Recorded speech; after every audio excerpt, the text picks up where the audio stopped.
So neither The Exorcist nor The Possession of Joel Delaney were by any means the first movies about possession. This is a tradition that goes back much further. Let's go back to 1937 in Poland, where they made The Dybbuk, or Between Two Worlds.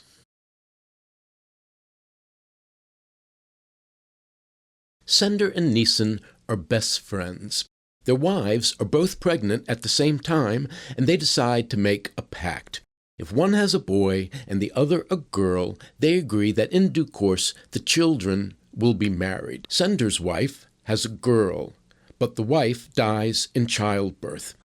Neeson's wife has a boy, but Neeson dies in a boating accident. Years go by, and the families drift apart. Sender grows more and more rich. Leah, his daughter, grows more and more beautiful, and there are many men who are trying to win her hand in marriage. But Sender is very picky and very demanding.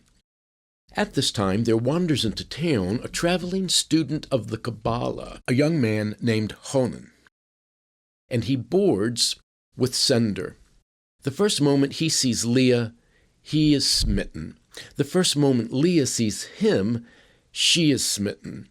However, Honan knows that only a very rich man will be able to marry Leah. He steals a book of black magic and performs a ceremony to call upon the help of Satan, and to his amazement, it works.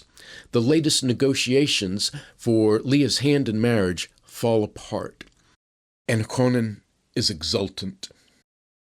His joy does not last long, however, because another, better offer comes in, and Sender accepts.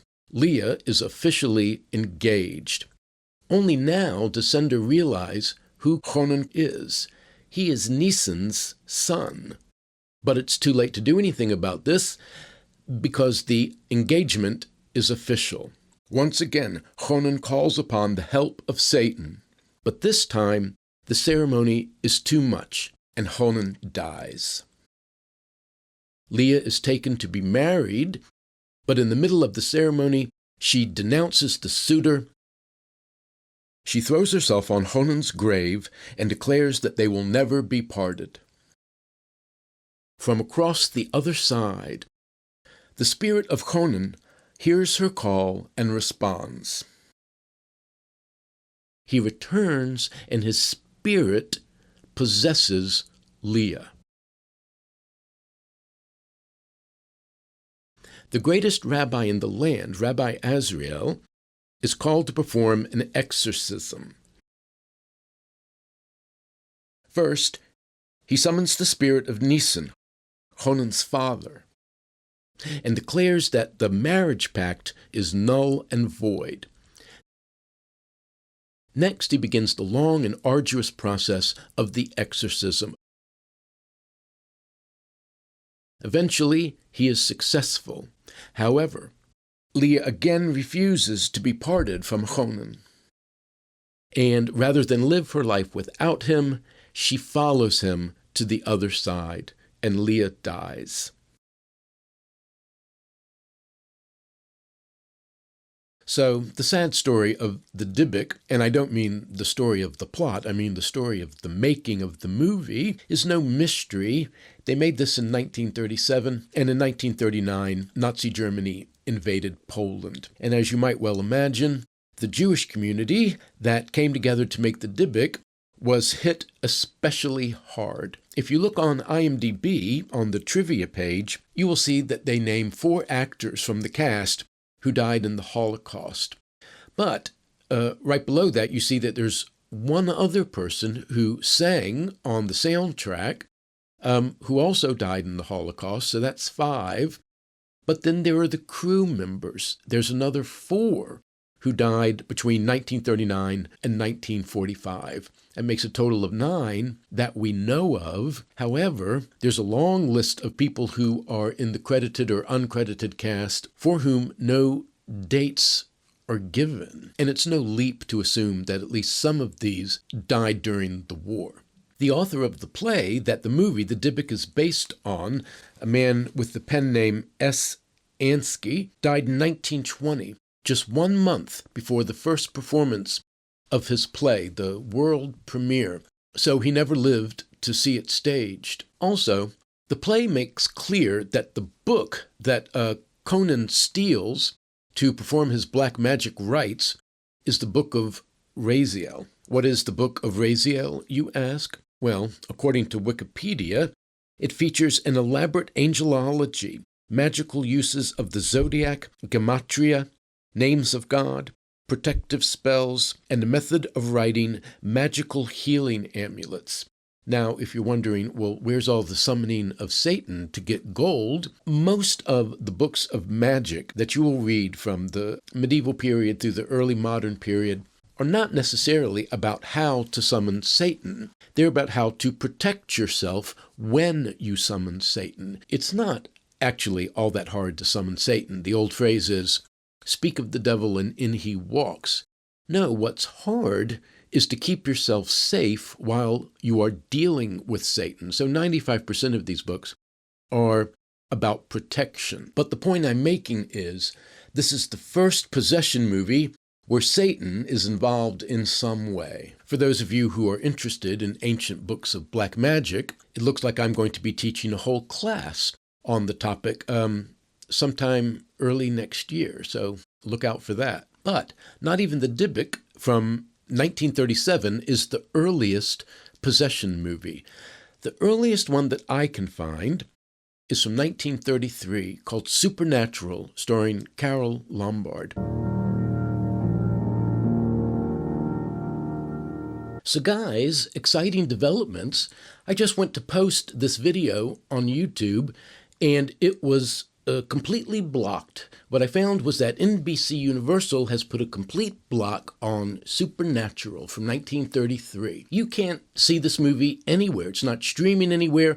You can, I think, buy the DVD, but I think that link is old and broken anyway. This is the first time I've had anything this old and this unknown present this kind of problem. Now, this is very strange. This is not a famous horror movie. This isn't, Dracula or Frankenstein or something that they'd want to keep a tight hold on because they're still making money from it. This movie is practically unknown today. And I just have to ask why. What is it about this movie that NBC Universal doesn't want you to see it, doesn't want me to talk about it, or at least doesn't want those images out there? The point I was going to make about this movie is just that The Dybbuk, 1937, is the first Satanic Possession movie, but Supernatural, 1933, is the first possession movie, at least using the term possession the way we use it now. But Satan doesn't figure into it. But now I'm beginning to wonder. Now, discovering that this is in some sense a forbidden movie, I'm just wondering, is there something deeper? Is there something I missed? So this little event jogged my memory. I suddenly remembered that Supernatural was based in part on a book called 30 Years Among the Dead by Carl A. Wickland, published in 1924. Now, while the screenplay of Supernatural doesn't talk much about Satan or the devil, the book 30 Years Among the Dead absolutely does. So it's possible that there were things in there that didn't make it into the final cut. So what this means is I can't show you the little plot breakdown that I was going to show you, that I spent so much time editing. At least I can't show it to you until January of 2029, when this movie goes into public domain. But I can tell you the things that I was going to tell you about it anyway. So, as I always do, I went hunting for any strange deaths that I could find out of the cast and crew of Supernatural. And I did find this one rather strange cluster. Between 1946 and 1949, I found 5 deaths in the cast of this movie. But no, when people talk about a curse for Supernatural, if they do, they're talking about Carole Lombard. In 1942, Carole Lombard, at the age of 33, died in a plane crash, according to IMDb. Carole Lombard went home to Indiana for a war bond rally.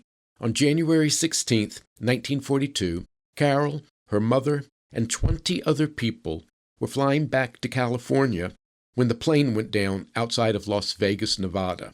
All aboard perished. So Carole Lombard really did not want to make supernatural. She thought that her talents were best displayed in comedy. But the director, Victor Halperin, really did want her. Now, some of you might have already noticed, Supernatural is a Paramount movie. And wasn't Carole Lombard at 20th Century Fox? Indeed she was. Victor Halperin wanted her for the part so much that he went to 20th Century Fox and arranged for a loan out.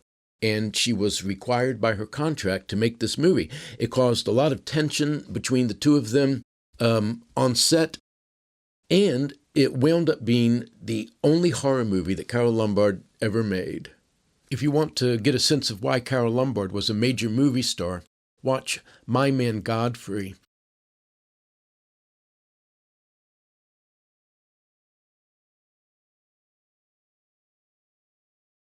Or Nothing Sacred. She was unique.